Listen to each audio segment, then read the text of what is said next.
I might start in the very beginning. You have C6 spinal cord injury. I might start with the functional process. Start with just asking you simply, could you get up from a lying to sitting position? And the patient will look at you and think, are you crazy? I cannot do anything. I cannot move anything at all. And then you need to help this patient a little bit. If you want to be sure, like how strong is this patient, is there no contraindication to start with the very first phase of getting up? Then you need to assess it. So, are you okay? That's what I ask. Yeah, okay as far as it goes, of course. Do you experience any pain or complaints right now in arms, shoulder, or elbow? That's the first question you need to ask. Because this patient will need his arms and shoulders to get up. So if there's any pain, and mind you, in C6, C7 spinal cord injury patient, there's a lot of shoulder complaints going on. So in that case, I need to investigate, like, if there's any restriction in range of motion or any pain, but related to the activity I would like to do. So for instance, and the first step I would like to teach you is to lean on your elbows. That's basically also a nice stability exercise, a very functional stability exercise for the shoulder.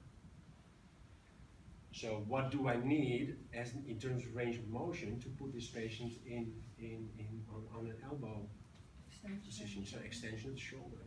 External rotation. External rotation a little bit. Yeah? So that's what I need to assess anyways, if that's at least 3. I definitely need to avoid, I will help you, put your chin on your chest.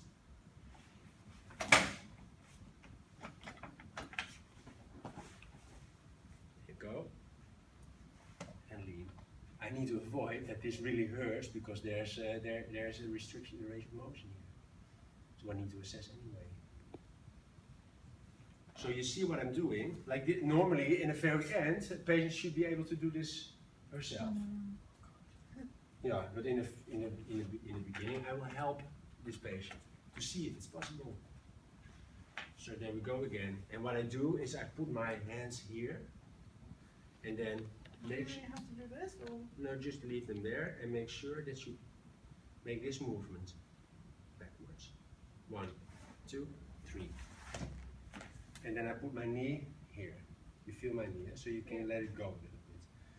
You could even theoretically just leave your arms here, just to take it easy. So this could be the very first step of training. And then, yeah, muscles? Putting the knee there doesn't put stress on the spine. So Yeah. yeah. It puts stress on the spine, but not that much. Okay. Maybe they want But to. they're very sensitive. It could be sensitive, but that's what you have to check constantly with your patient. Yeah, that's okay. This could all, by the way, only be done on a physiotherapeutic bench, yeah? So not on in bed, it will be more difficult.